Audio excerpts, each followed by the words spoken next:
Hi, everyone. Thank you for being here today. We're here to provide an update on the situation at Toronto Pearson today. Toronto Pearson President and CEO Deborah Flint will be speaking with us. We're also joined here today by Toronto Pearson Fire, Mississauga Fire, Peel Regional Paramedic Services, and Peel Police.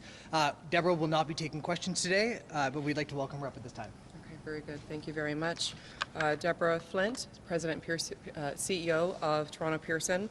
I've just come over from our Emergency Operations Center, and I'm here to give you a statement on what events transpired here today at Toronto Pearson. First and foremost, there was no loss of life. And this is in due part to our heroic and trained professionals, our first responders at the airport. So the facts of the matter around this event that happened at approximately 2:30 p.m. is Delta Airlines Flight 4819 from Minneapolis to Toronto, operated by subsidiary Endeavour Air, was involved in a single aircraft accident upon landing at Toronto Pearson. The plane was carrying 4 crew and 76 passengers, among them 22 Canadians. The other passengers were multinational. Airport emergency workers mounted a textbook response, reaching the site within minutes and quickly evacuating the passengers.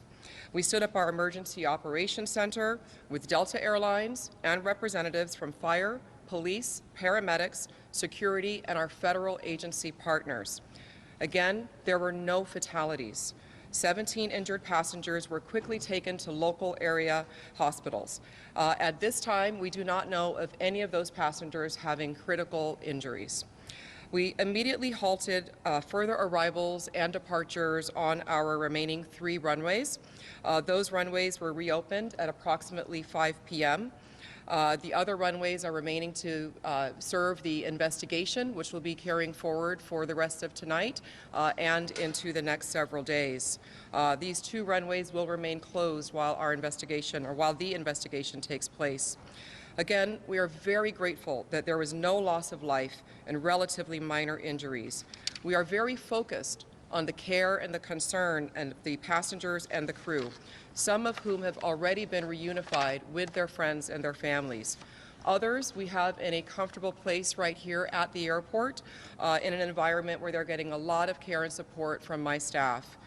Delta Airlines is also continuing to provide customer care and information for passengers.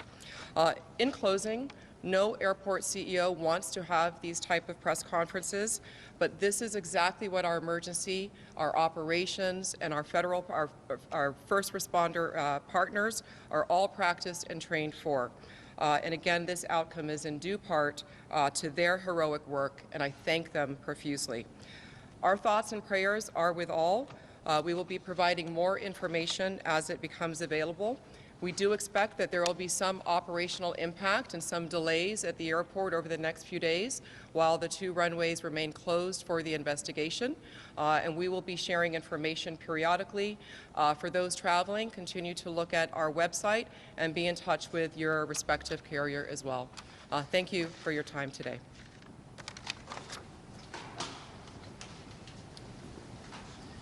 Thank you, Deborah. We're going to continue posting Toronto Pearson updates, operational updates on our X account, so be sure to follow us there. Thank you all for joining us.